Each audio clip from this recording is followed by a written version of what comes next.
All right, let's get started. We don't want to further waste anyone time. Thanks for everyone being here in person as well as online to join our seminar today.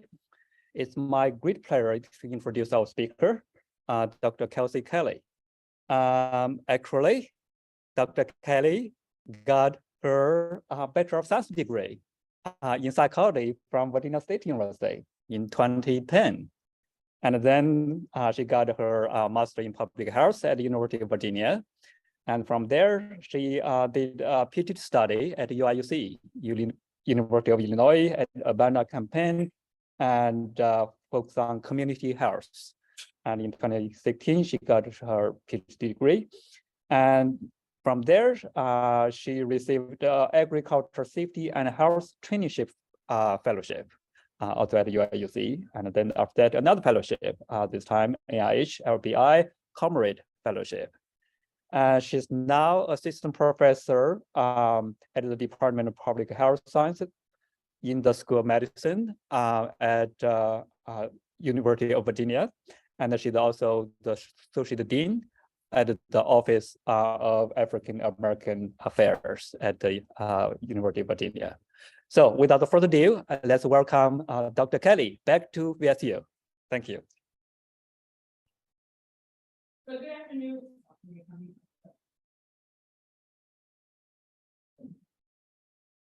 So good afternoon, everyone, and thank you so much for this opportunity to talk with you this afternoon for the STEAM H series. I am excited and happy to be back in my alma mater to talk with you about this work that I am doing. As many of you are preparing for research, actively conducting research, or in preparation for graduate school, it was here at Virginia State University where my desire for research was explored, deepened, and has influenced my current scholarship. So I'm happy to come home to VSU, always repping Big Blue. Psychology is my home department when I was here, as you stated. But my work expands this campus. And so agricultural training fellowship that I had, the work that I've done with my comrade fellowship at NYU, working in sleep and behavioral medicine, as well as looking at community health, health disparities in public housing residents, and looking at communities and how place and space really impacts our health and overall well-being, and how psychology has actually has the interplay of psychology with that and the levels of that as well. So today's talk will focus on the work that I'm doing that has influenced policy from a public health lens, and a framework to help reduce racial and ethics disparities from a resilience standpoint of things. So thank you again for having me, and I'm very, very happy to be here with you all.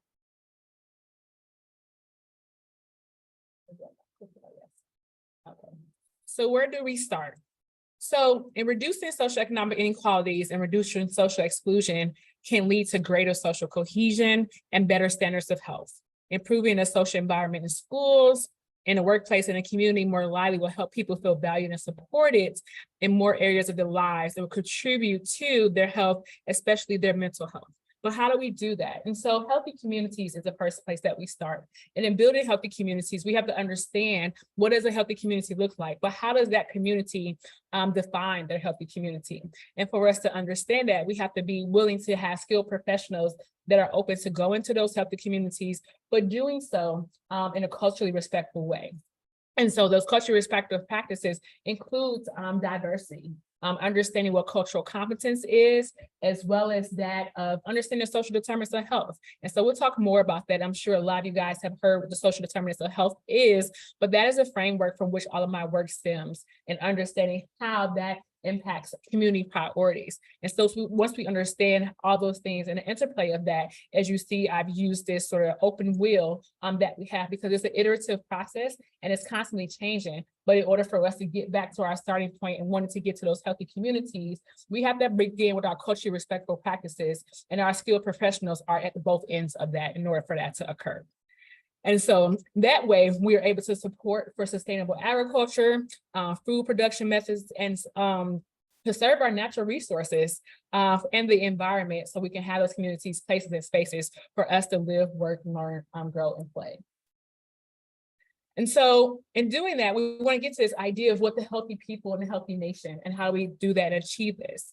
And so health equity and to reduce health disparities one person at a time. This is part of our passion work, right? And so how do we improve our population health? And I do so looking at this and understanding how African Americans and other minority populations are impacted here in the United States. And from this graphic here that I've shown you is that we see that African Americans represents only 13% of the population, and that has not changed. That population has actually reduced a little bit, being 12% of the population, but they still have higher rates, some of the most common illnesses and death compared to whites and other groups as well. And so seeing that here, the percentage of those that report being having poor health status, so not feeling well and just the general health measures. Additionally, that of those related to cancer risk and cancer deaths, and also infant mortality. And so if our babies are not healthy and our adults are not healthy, what is happening to our people, right? And so what does a healthy community look like is what we're trying to understand.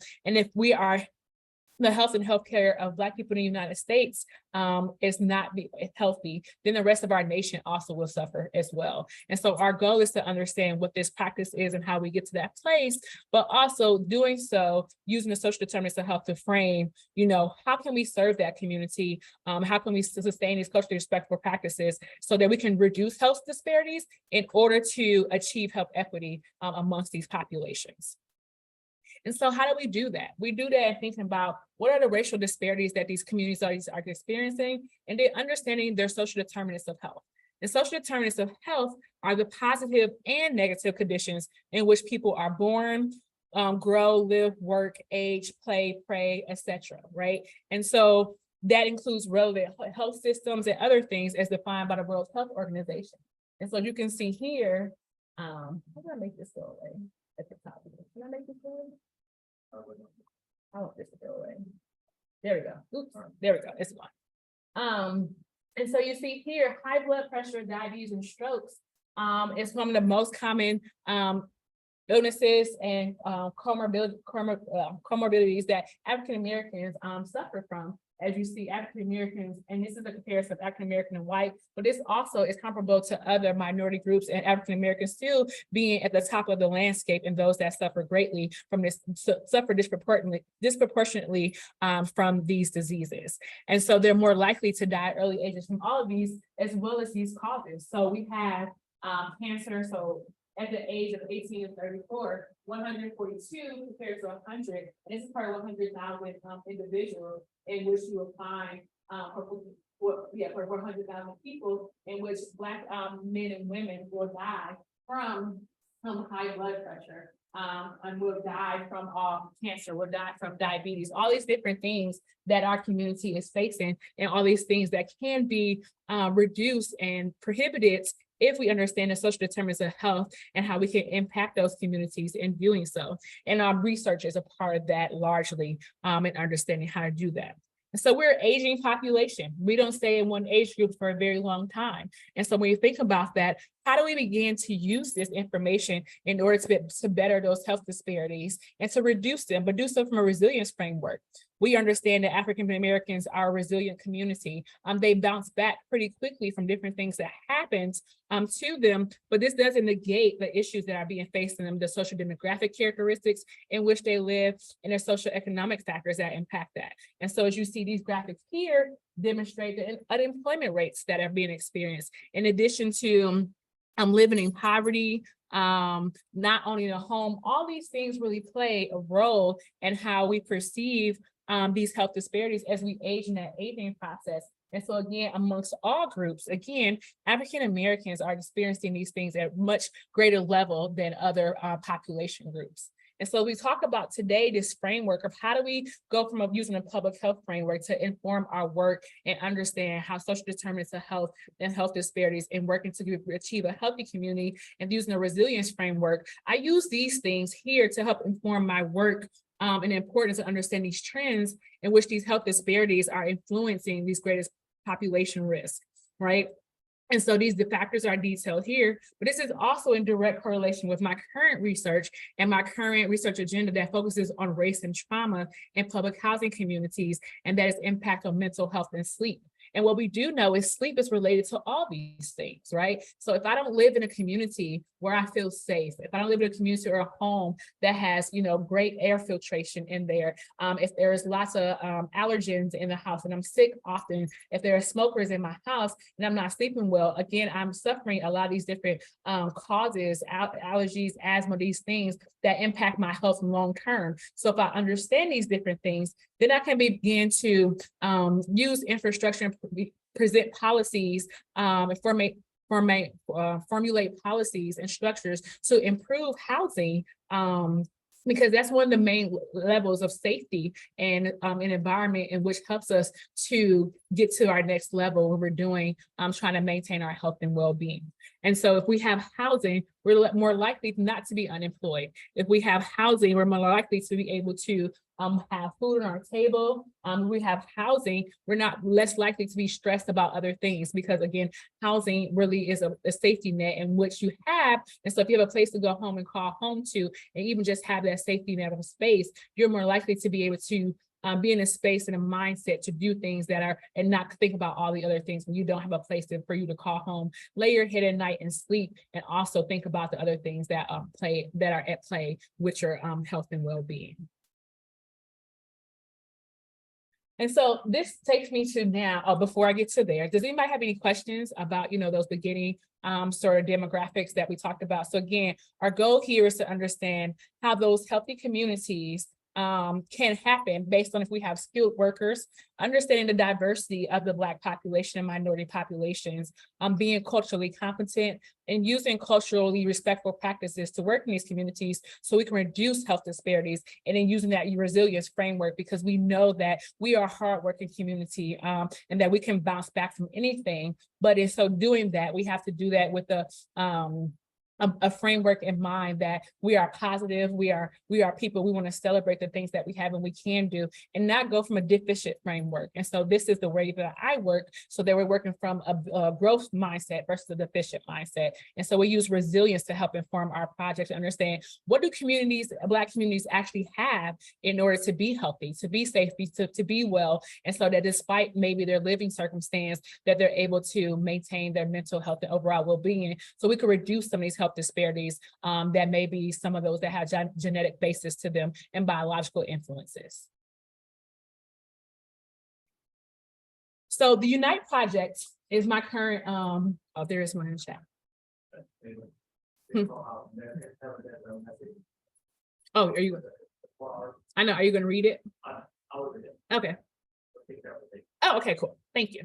So understanding the narratives of indivisible individuals impacted after traumatic events is my current research study, in which me and my research team works on in Richmond and the Charlottesville area.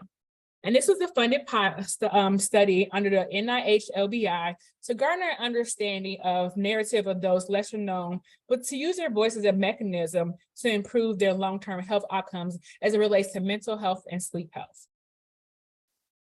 And so the purpose of this project was to research public housing residents' sense of coherence. So this idea that I'm connected to my community and my environment and the strategies around that since August 12th, 2017 in Charlottesville and in this Virginia area, and what are they doing now to cope and heal since the days of that event.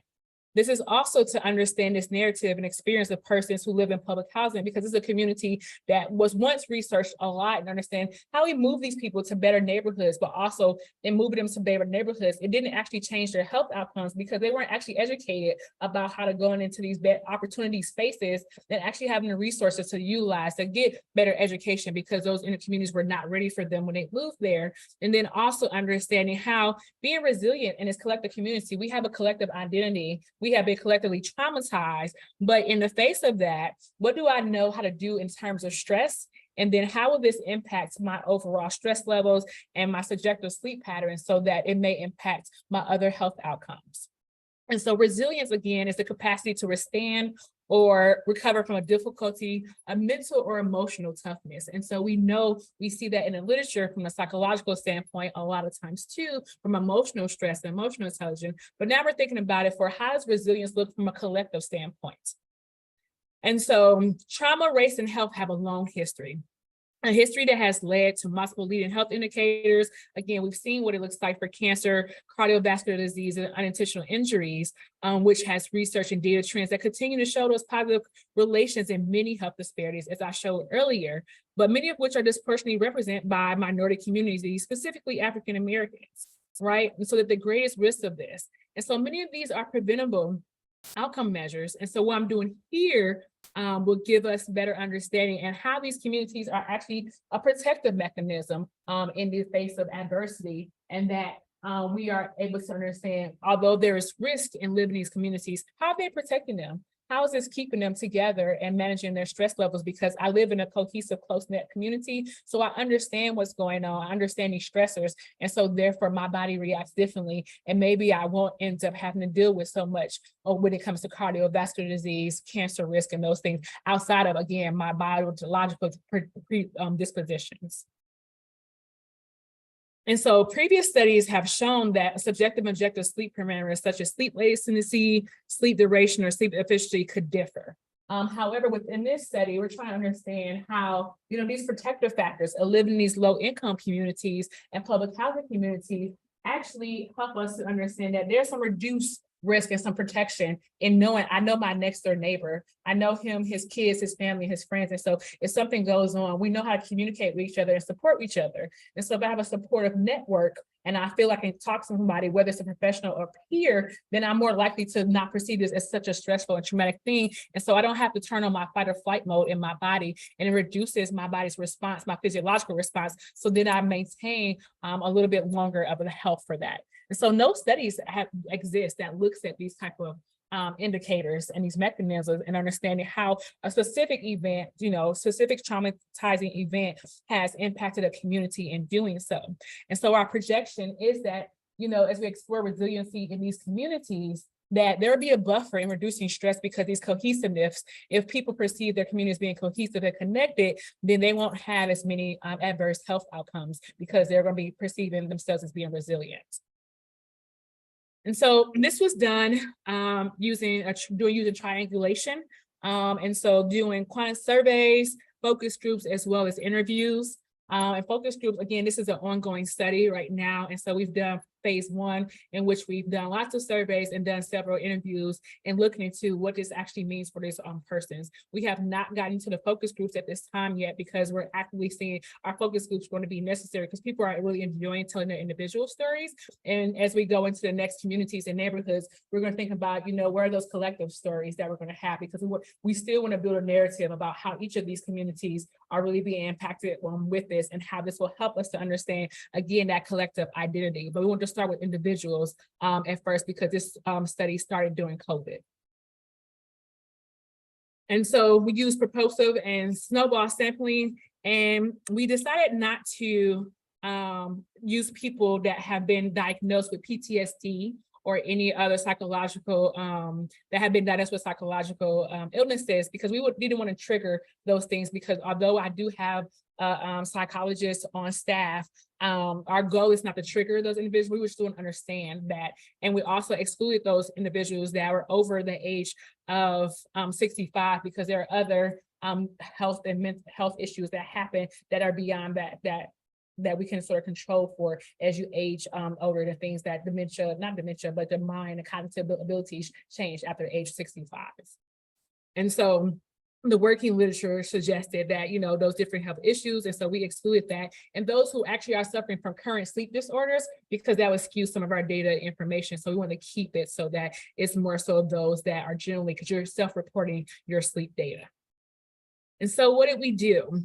We investigated how that sense of connectedness among these residents really impacted how they perceive their protective assets that exist. And so that we can identify how can resilience help us in thinking about strategies. And we did this using community-based participatory research. And so CBPR, and why we use that is because it allows us to build partnerships. right? And so CBPR, community-based participatory research, is a framework and a research methodology that allows us to use it to work with communities throughout the entire process. So everything we did in this research project included community members and thinking about what is the assets that we have, and they wanted to do it because they were thinking about there's so many things that have happened to us, but we thought about what is it that we have that's actually helping us, right? And not working from this adverse framework. And they were really excited about doing this and building trust. And so part of it is we facilitate this collaborative process. We looked at the surveys together, we reframed the questions, adapted them to make sure it made sense to them, and we created our own questions about connectedness and tested them out as a pilot study with several of the members and said this will work for us with that as well.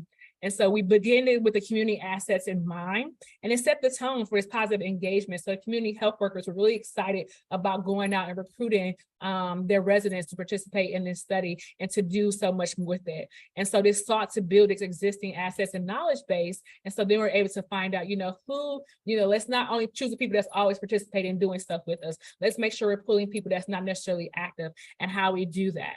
And so time, patience, and trust was a huge part of this, and being transparent in this process. And so that's what CBPR is. It takes time. And so to getting this project up, it took about a year to get it started with our community connection and our partners that we had. But we were very transparent about this process, and they were excited about the fact that, it was UVA actually coming to Richmond initially, just like, you guys are always trying to do stuff with us. And we work with VCU a lot, but we like this because we want to, comparing our communities and neighborhoods, but also thinking about, we're thinking about it from a resilience framework. I'm not asking what you're suffering from and what you need. What do you have that's making your community great? And they were very excited about changing that narrative and working on that. And so in doing that, we were able to advance some of those mutually beneficial relationships, and some of the sources that used to be in the communities that was no longer there, they were able to tap back into those and say like, hey, this used to exist and we need this back. And so our research team was pretty small, but mighty, although small. So we had my department, myself, and one student researcher. We had 5 community health workers from Richmond, as well as their senior community health worker, which was the liaison. And we chose 5 public health communities that represented the Health and Human Services, low income, or those that will receive vouchers to live in that type of housing communities. And so we recruited and consented through flyers and snowball sampling as well. And you had to have lived in that community since the January of that year that the event had occurred, because it takes about 6 months for people to realize what resources may exist in my community in order for them to participate. And so I'm a little bit aware of some things. And so having that, and because it began in COVID, interviews and focus group interviews and discussions happened over Zoom at the start. And then they're compensated with the Walmart or Kroger gift card. And so our biggest change that we saw was that good or excellent, whether like how involved did I feel with my community, was the only measure that I was asked during that time. And it went from 34% of people felt that I had good or excellent involvement to 41%, but also 61% of those people in the community felt that they actually knew what was going on. They were aware and connected to those resources, and the community health workers thought they didn't know anything, right? So just like, actually, you're doing something right. And so that made them feel really, really good about that and thinking about that as a whole. And so again, before that time, they hadn't done a lot. And so that was our only measure for that. But now, since then, we saw a great increase and maintain this increase of residents showing up for events and being supportive of everything they have going on and what that looks like.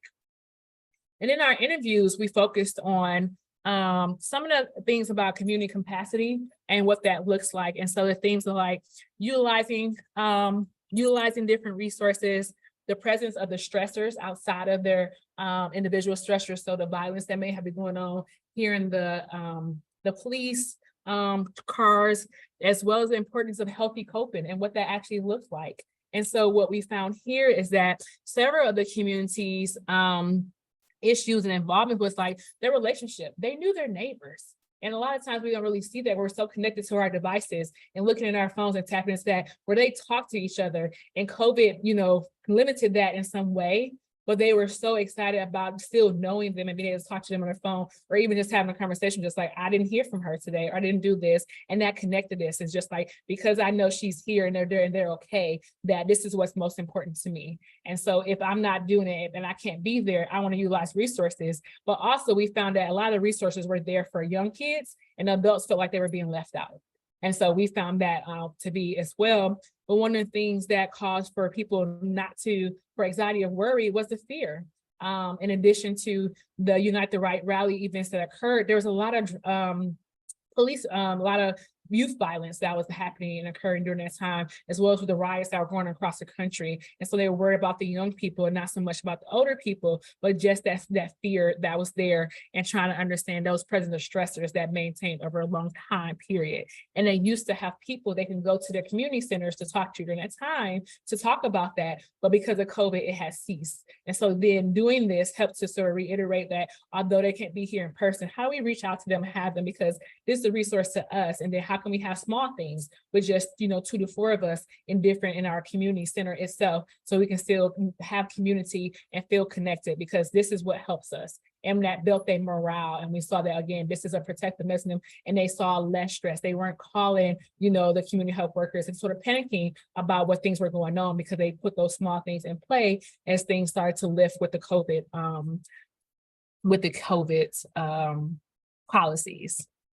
And then people really relied on each other to stay close. And so we saw that support piece, and there's a huge support system, unity and trust. And so this was the biggest piece that came out of the interviews, was just like, we all have a system here. We're not worried about everybody out there. As long as my neighbor, my building, all these people are good to go, I'm not worried about what's going on down the street. And so that piece really helped them to think about, if we are here united here, then it's going to peel out to the rest of our community. Because if we here in a show a united front, then we're able to manage our mental health and well-being. Then we can help our community do the same thing and support one another, because we have to start here. And so our children will see that, and they'll begin to do that same thing.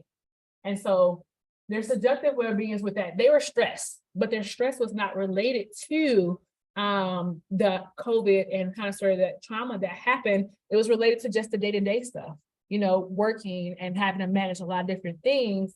But they knew each other, and they felt like, because I knew each other, I could talk about my day at work. And once I talk about it and I'm done talking about it, I'm over it, and it's okay. And so feeling that support that was there, and not thinking I had to go back, and being okay with that, because I need to do what I need to do to manage with my family. But trauma is a real thing, and it has steered some of the relationship with each other, and kind of sort of, because they have lost family members, they have lost friends and peers, and they're sort of dealing with that trauma together and being re-traumatized. And so how do we get through this and cope in this process? And so again, having a sister-to-sister support networks that they had, and some of those conversations were very helpful. And so healthy coping and resilience in its community members may inform policy and program implementation and new strategic plans and needs with the shifting COVID standards. And so one community reported the greatest level of stress, but all the reported stress of that community, the members, was their health on the whole, and demonstrated the higher level of comprehension, because they understood what was going on. It wasn't they were confused about what was going outside and around them. They understood all those things, but they just needed things in play to maintain their health and well-being, because they could comprehend the different things that was going on. They were able to manage it, but they just knew that it was a lot. And so how do we begin to build and do things? And there was stuff in the community that used to be there. So we need these assets back in order for us to manage ourselves and our peers.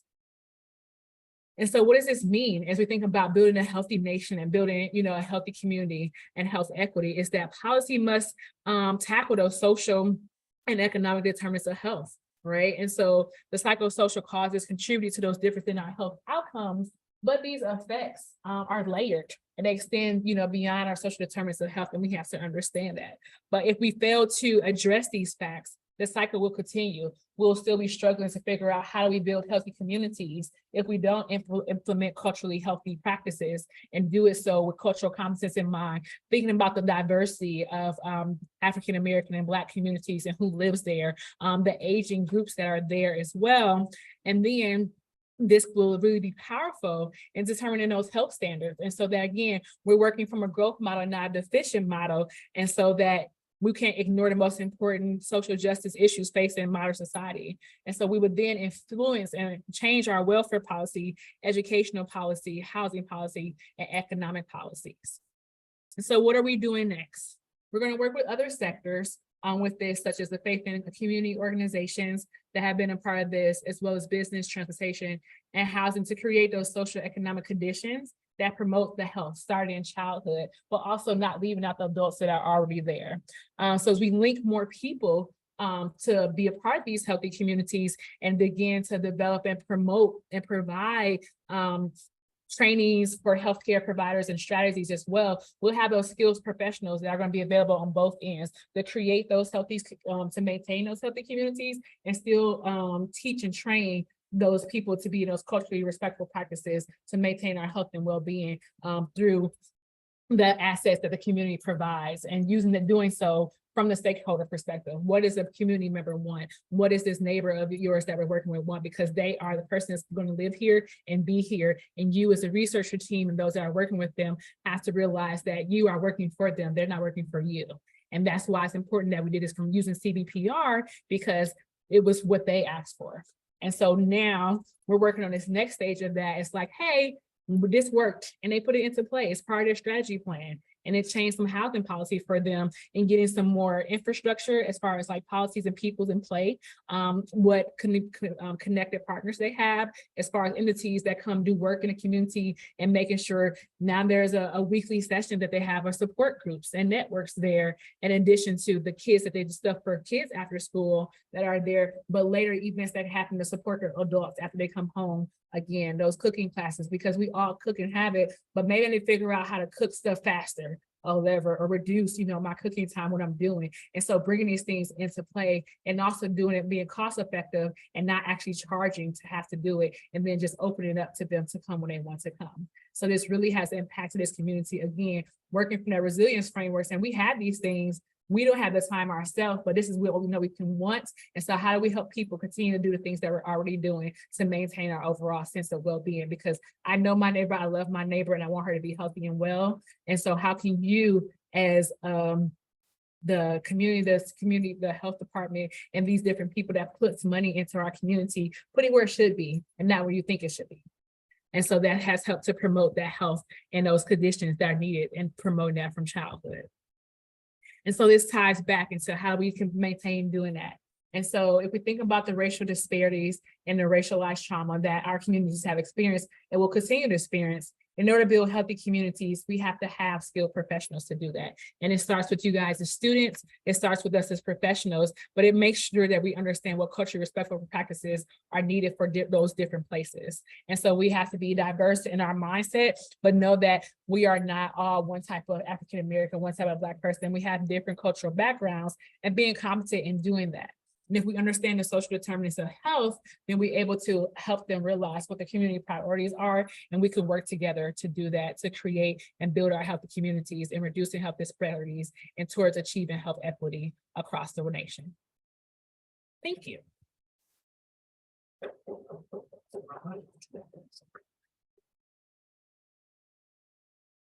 So I guess we're going to start with any question from the in-person audience. Any question here? At the moment, okay. And then any question from online audience? Please, someone. This should be a very interesting topic. Okay, there are some chats online, but the first one I believe probably only addressed to you because I couldn't access it. So couple questions online which I can access. So first one, do you believe it is because of the fact that the community had a good relationship with each other and could depend on one another after your study? Say again. Essentially, the question was asking whether because the community had a good relationship with each other and could depend on each other that helped your study. I think it was possibly part of it. So again, the community, let me make sure I'm moving, so. Yeah, you can also read the chat. Yeah. So I think the community as a whole, some of them were tight-knit.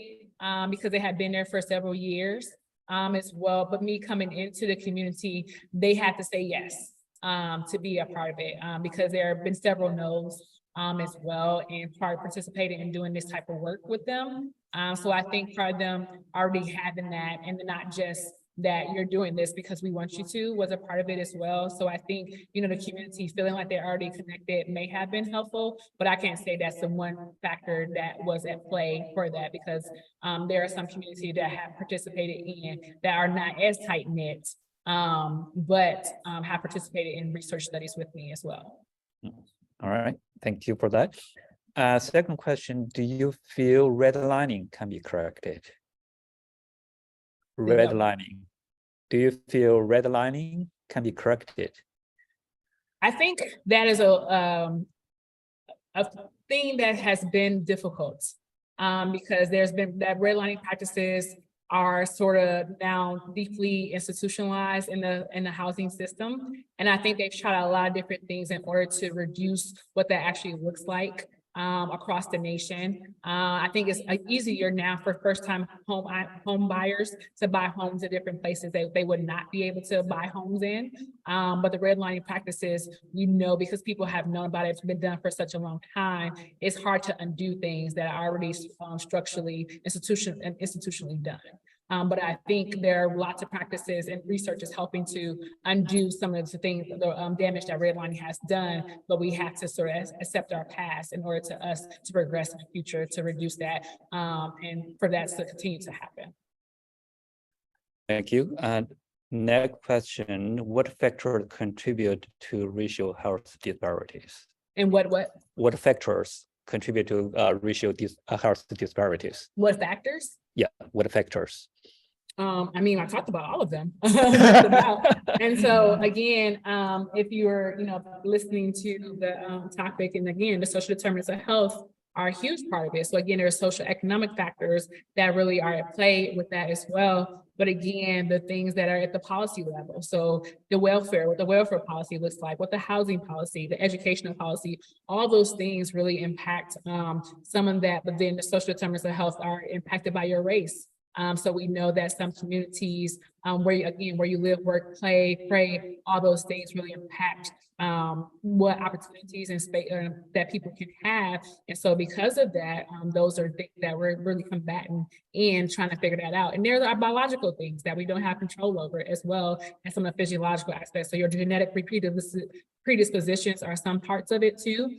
So those things we can't play for it as well. But then again, we have to think about, where are we at in society now? Because again, some of the things that we're fighting when it comes to disease and the disease trends across the world has changed because of what access we have to food and what types of food that we have and what we suffer from here. Western civilizations and non-Western civilizations look very different. Yeah, actually, that's exactly the question I would like to ask. That is, speaking of the biological factors, you mentioned the diet, whatever you drink, and the exercise, and also environmental pollution, right? Whether you come in contact with a lot of pollutants in the air or in the water, so on and so forth, that could be important biological factors that affect the health. So speaking of that, are you interested in, or are you planning to look at like the variation among individuals within the African American community, or even look at Native American community, because they also have some similar issues over there? Yes, we're going to look at the Latinx community. And so the Latinx community is a part of the next phase of this study as well, and to think about how those communities are also being impacted by this and their racial and ethnic disparities as well, because they have similar work environments and similar jobs, and the stresses of their jobs are similar to how African Americans work as well. And so that is the next population in which has actually reached out to me about like, hey, let's do that. And so we're working actually on translating everything into Spanish. And so we'll be talking to the Latinx community in Richmond as well to talk about what are some of the impacts they have in living in public housing and low income housing on their health outcomes. Right, if you can specifically identify those biological environmental factors that really affect someone's health and do something about it, that may be the most effective way to address this issue. And even on my drive down here, it said like reduce your driving because of the air quality. And so there's a lot of different things that are at play with our health just on a whole. And I have siblings that live out of California and Washington State. And so they want me to move. I'm like, I can't move somewhere where the air is not always clean. And in Virginia used to be like one of those states, like the air quality is an A all the time. So it's like really great to live here. But right now, if you have allergies, you are suffering greatly. And so that also contributes to some of the health disparities we experience because those, young people who have asthma and the different things that are allergic to allergens, oftentimes when you're getting care for your allergies and your asthma, you're going to emergency room versus your PCP or urgent care place, and you're spending lots of money on that. And so that causes, some disproportionate healthcare costs. And so because of that, you are not less likely to go see a regular doctor as well, which also can contribute to the health of your racial disparities.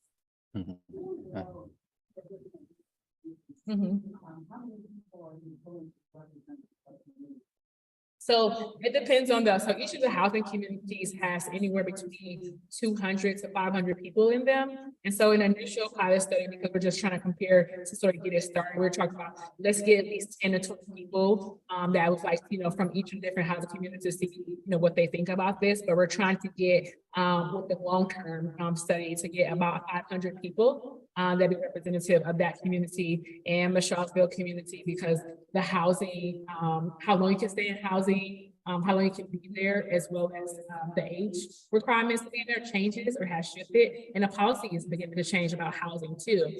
Because prior to doing this, the people that we had in Charlottesville and their housing, there was a tobacco policy that went into play. And so you couldn't smoke cigarettes if you live in public housing. And so that shifted a lot of people. And so our low income housing communities changed from being mostly African American and Latino to international population, because they couldn't live there anymore. So they went to other subsidized housing because of the tobacco policy.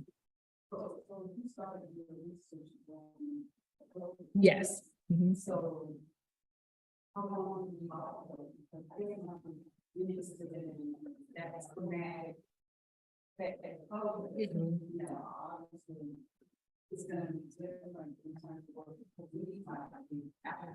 right, so that's why we're resurveying them again, because we have like our pre-COVID people, the surveys we did like in the midst of COVID and everything, because we have a compound for what COVID actually sort of did, because we know people's stresses are related to COVID, because one of the surveys they had to do was a life event survey. And so that kind of sort of helped us account for in the last 12 months what had happened to me. And so if you lost a job, lost a family member, experience these things, that help us with that. Now with the COVID time, COVID was the height of COVID as well. And then also what's happened in the last 30 days.